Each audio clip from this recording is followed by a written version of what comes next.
আপনারা এসে গেছেন। পণ্ডিত মশাই, আপনাদের আর্জি পত্রখানা আমি পড়লুম। বিদ্যালয়ে শুধুমাত্র ব্রাহ্মণ ও কুলীন কায়স্থ সন্তানরাই পড়াশুনো করবে, অন্যদের স্থান নেই। এ কেমন কথা? দেখো ঈশ্বর, তাহলে বলি, আজ তুমি বিদ্যালয়ে পরিদর্শক হয়ে এসেছো বলে সনাতন প্রথা তো নষ্ট হতে পারে না।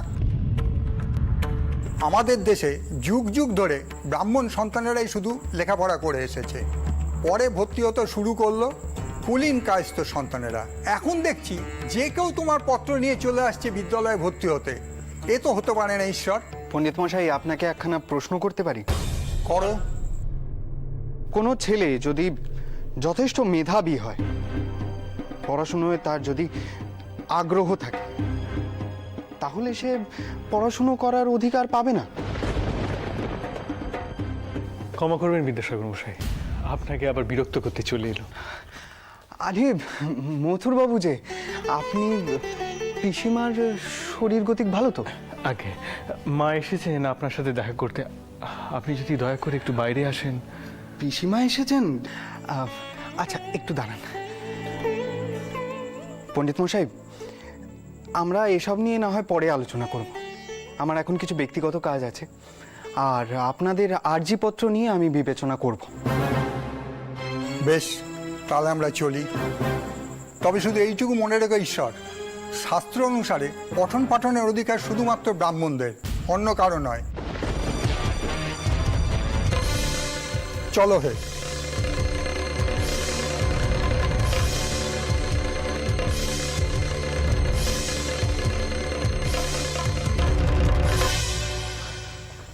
মথুরবাবু,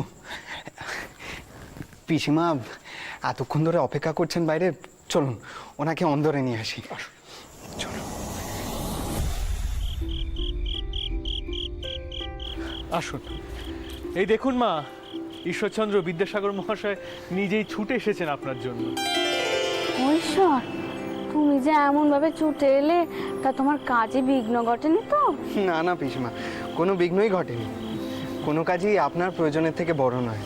আপনি নিজে এসেছেন শুনেই বুঝেছি, নিশ্চয়ই কোনো জরুরি প্রয়োজন আছে। চলুন অন্দরে চলুন, বসে নিশ্চিন্তে কথা বলা যাবে। বাবা গৌরাঙ্গ, এদিকে এসো দেখি।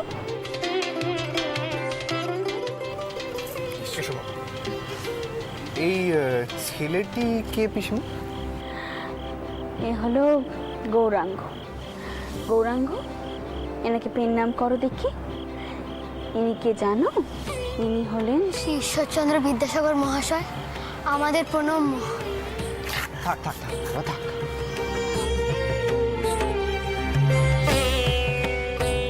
মানুষের মতো মানুষ হও, লেখাপড়া শিখে আরো বড় হোক। এই ছেলেটি কে? বড় মধুর স্বভাব।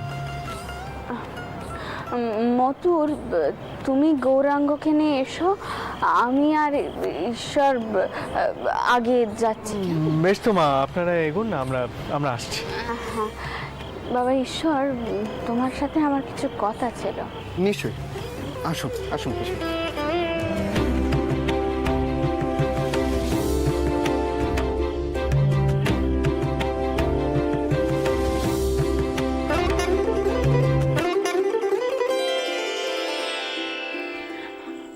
আসুন আসুন পিসিমা, আসুন।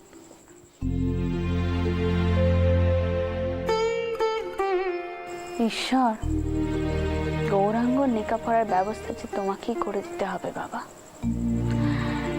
কিন্তু ঈশ্বর, তার মা আমাদের সমাজের মেয়ে নয়, গান গেয়ে রোজগার করে। আমাদের মতো ভদ্র পরিবেশে তারা বসবাস করেন, কিন্তু সে তো মা। ঈশ্বর, তারও তো ইচ্ছে হয় তার ছেলে লেখাপড়া শিখুক, অন্ধকার থেকে বেরিয়ে আসুক। আমি জানি ঈশ্বর, এই সমাজের কেউ তার সুযোগ করে দেবে, কিন্তু ঈশ্বর, আমরা কি ওই ছেলেটার জন্য কোনো ব্যবস্থা করতে পারিনি? ছেলেটা বড় মেধাবী ছাত্র, সেই স্কুলের বাইরে দাঁড়িয়ে দাঁড়িয়ে ইংরেজি শিখেছে। এমনকি জানো, মতুরও কয়েছে সে ঠিক ইংরেজি কয়। দাঁড়ান দাঁড়ান দাঁড়ান পিসিমা। কি বলছেন? এই এই ছেলেটির মা গান গেয়ে উপার্জন করেন। সর্বনাশ। আর আপনি এই ছেলেটিকেই স্কুলে ভর্তি করাতে চান? আপনি আমাকে বড় মহা বিপদে ফেললেন। আমি ছোট জাতের ছাত্রদের স্কুলে ভর্তির অনুমতি দিয়েছি বলে এই কিছুক্ষণ আগে ক্ষুব্ধ কর্মকর্তারা এসেছিলেন। তার মধ্যে আমার অনেক দিনের চেনা এক পুরোহিত মশাইও ছিলেন। এরপর আবার যদি আমি এমন এক ছেলেকে ভর্তি করতে যাই তাহলে তো আগুন জ্বলে যাবে চারিদিকে। তাহলে কি বুঝবো? স্বয়ং ঈশ্বরচন্দ্র শর্মাও আজ সমাজের চোখ রাঙানিকে ভয় পেয়ে গেল, তাই তো?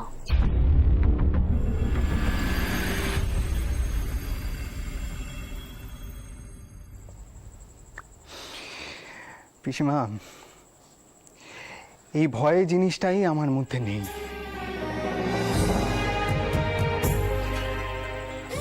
আমার আর কি বা ক্ষতি করতে পারে? এই গোড়া ব্রাহ্মণ সমাজ খুব খুব বেশি হলে আমাকে হত্যা করতে পারে।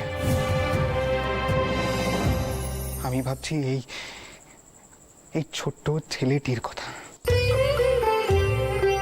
তার কি হবে? মা,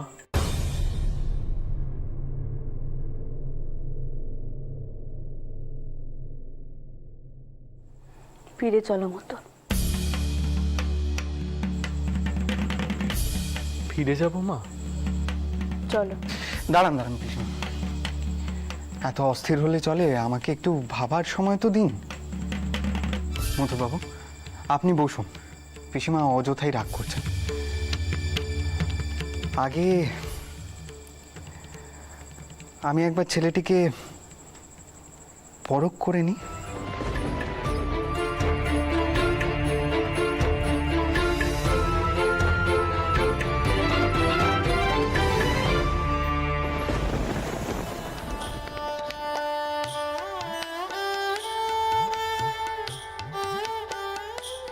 ময়না,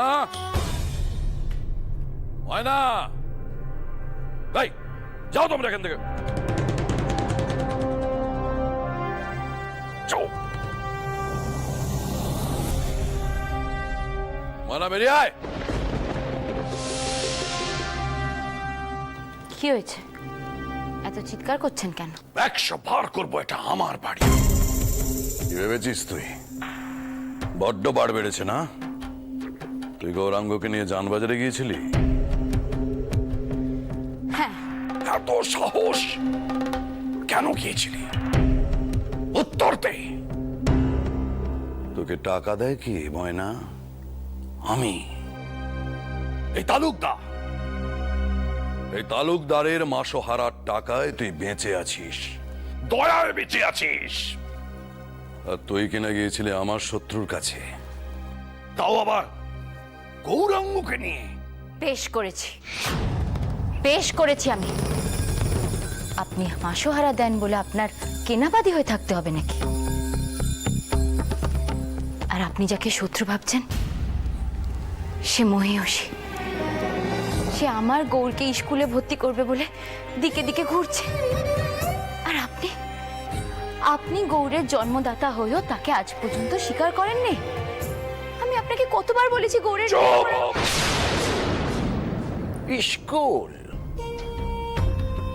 স্কুলে পড়াবি গৌরাঙ্গকে? হ্যাঁ, তোর কি মাথা খারাপ হয়ে গেছে ময়না? তাই স্কুলে গৌরাঙ্গর কি পরিচয় দিবি ভেবেছিস? ভয় পাবেন না, গৌরাঙ্গর বাবার কথা কেউ জানতে পারবে না। আপনি শুধু রানীমার কথা কাউকে বলবেন না। রানীমার কোনো ক্ষতি আপনি করবেন না। আমার গৌর পড়বে, বড় হবে, মানুষ হবে। আর আমি জানি গৌর বড় হয়ে এই নরকে ও আর থাকবে না।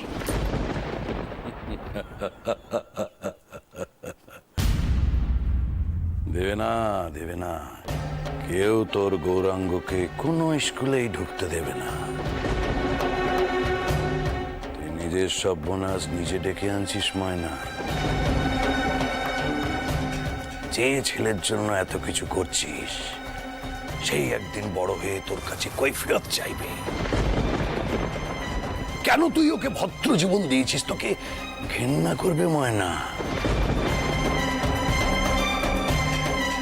তুই ওর কাছে কলঙ্ক হয়ে উঠবি। তখন কে বাঁচাবে তোকে এই কলঙ্কের হাত থেকে?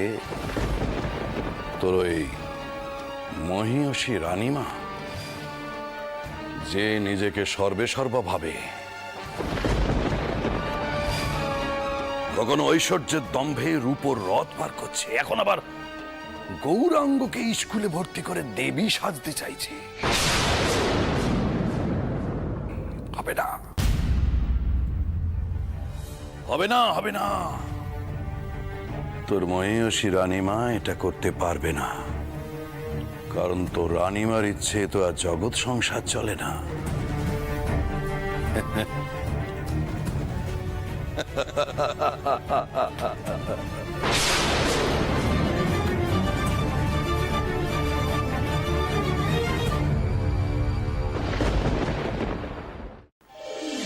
গৌরাঙ্গ, আমার প্রশ্নের উত্তর দাও। তোমার সাহস আছে? কেউ যদি তোমাকে পাথর ছুঁড়ে মারে, পারবে সেই আঘাত সইতে? এই কি কথা ঈশ্বর? ওকে কেউ পাথর কেন ছুড়বে? বিদ্যাসাগর মশাই 100% সত্য কথা বলেছেন মা। পাথর তো ওকে খেতেই হবে। লড়াই করে নিজের শিক্ষার অধিকার অর্জন করবে, আর পাথর খাবে না? এ কি হতে পারে? বলো গৌরাঙ্গ, পারবে তুমি? বিদ্যাসাগর মশাইয়ের প্রশ্নের উত্তর দাও। পারবো, আমি পারবো। ব্যথা লাগবে কিন্তু।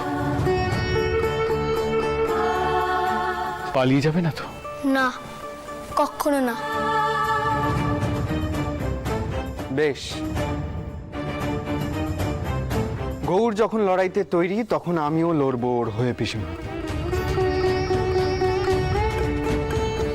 কিন্তু আপনিও প্রস্তুত থাকুন লড়াইয়ের জন্য।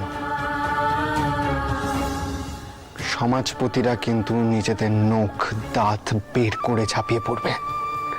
বাবা ঈশ্বর, বদনাম করানোর অভ্যেস আমার হয়ে গিয়েছে। সমাজপতিরা এর আগেও তো আমার নামে কম বদনাম করেনি, তারপর নিজেরাই আবার আমার কথা মেনে নিয়েছে। এইবারেও রঘুবীর রক্ষী করবে। কিন্তু ঈশ্বর, তুমি শুধু ওকে লেখাপড়া শিখিয়ে মানুষের মতো মানুষ হয়ে ওঠার সুযোগ করে দাও, তাহলেই হবে। আমি যে কথা দিয়েছি।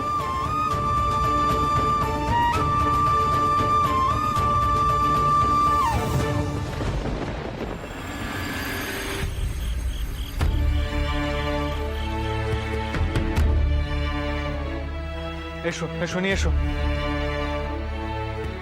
সাবধানে তোমরা, পেছনে দেখে। হ্যাঁ, রাখো রাখো, এখানে রাখো, রাখো।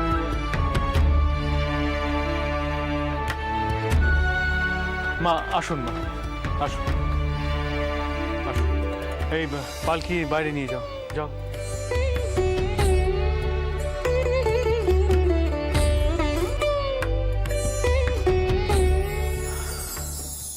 মা, গৌরাঙ্গ বাইরে অপেক্ষা করছে।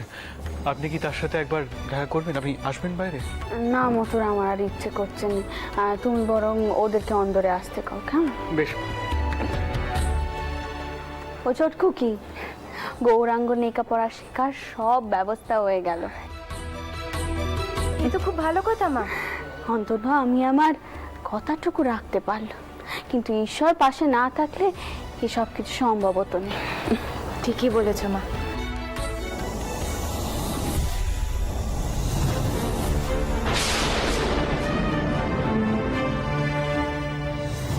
এসো বাচ্চা, এসো ভেতরে এসো। তোমার জন্য একখানা সুখবর আছে বাচ্চা। তোমার ব্যাটার লেখাপড়ার সব ব্যবস্থা হয়ে গেছে। স্বয়ং ঈশ্বরচন্দ্র বিদ্যাসাগর মশাই তার লেখাপড়ার সব দায়িত্ব নিয়েছে। তা সে কোথায়? তাকে তো দেখছি না।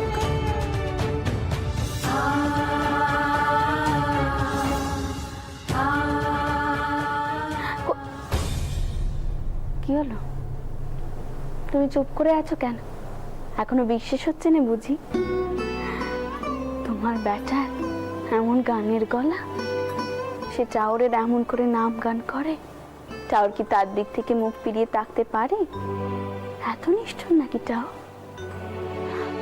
তা গৌর কি বাইরে অপেক্ষা করছে নাকি? রানীমা, আমি সবার কাছে আপনার কথা শুনেছিলাম। আমি জানতাম আপনি মেয়ে মানুষের দুঃখ কষ্টের কথা শোনেন, বোঝেন। তবে শুধু শোনেন না, সে কষ্ট আপনি দূর করার চেষ্টাও করেন। আমার গৌর যদি কোনোদিনও মানুষের মতন মানুষ হয়, তবে তাকে আমি কইব সবচেয়ে আগে সে যেন এসে আপনার পায়ের ধুলো নেয়।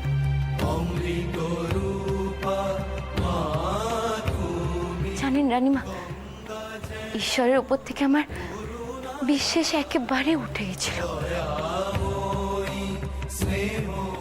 তবে আপনাকে দেখার পরে আবার সেই বিশ্বাস আমার ফিরিয়ে আনতে ইচ্ছা করছে।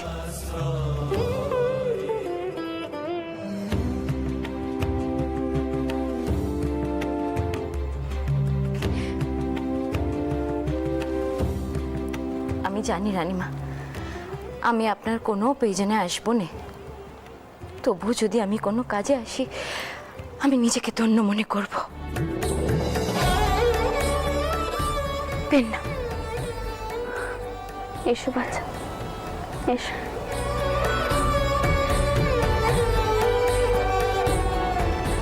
দেখেছো চটকো কি, মা যেমনই হোক না কেন, সে তো মা। সন্তানের মধ্যেই তার পরাণ কানা আটকে থাকে।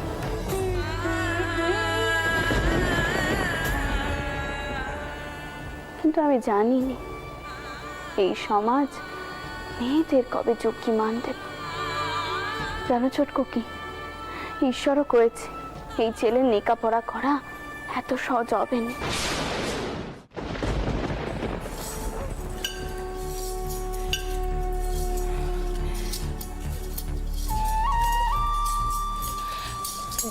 বদ্দিদি, এ কি করছো তুমি? কি করছি দেখতে পাচ্ছিস না?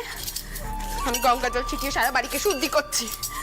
সত্যি বাপু, এতদিনে নষ্ট মেয়ে মানুষ বারমলে এসে দাঁড়াতো, আজকে সে অন্ধরে চলে এলো। মা, এখানে তুলসী মঞ্চ রয়েছে, মেয়ে বউরা এখানে যাতায়াত করে, কাসুন্দি আচার সব এখানে শুকর দেওয়া হয়। পদ্মচি, মানুষকে এত ছোট নজরে দেখো নে পদ্ম।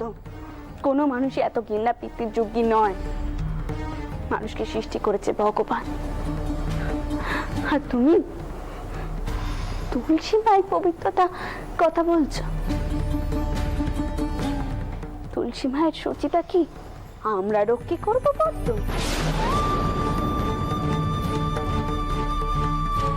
দেখো মা, আমি জানি তুমি, তোমার ছোট মেয়ে, তোমরা খুব মহান, খুব উদার মনের মানুষ। কিন্তু আমি অত মহান নই, অত মুক্ত মনের মানুষ নই। তাই যেটুকু জানছি সেখান থেকে কয়েছি। যেসব মেয়েরা ওই পাড়ায় বসবাস করে না, তাদের কিন্তু বদ্ধ করে চৌকাট পেরোতে দেওয়া হয়নি। তাই আমি তোমাকে অনুরোধ করছি মা, দরকার পড়লে তুমি ওই মেয়েকে ডেকে দয়া করে সুখ দুঃখের কথা কইতে যেও না। এ বাড়িতে বউ মানুষেরাও রয়েছে, এটা মাথায় রেখো।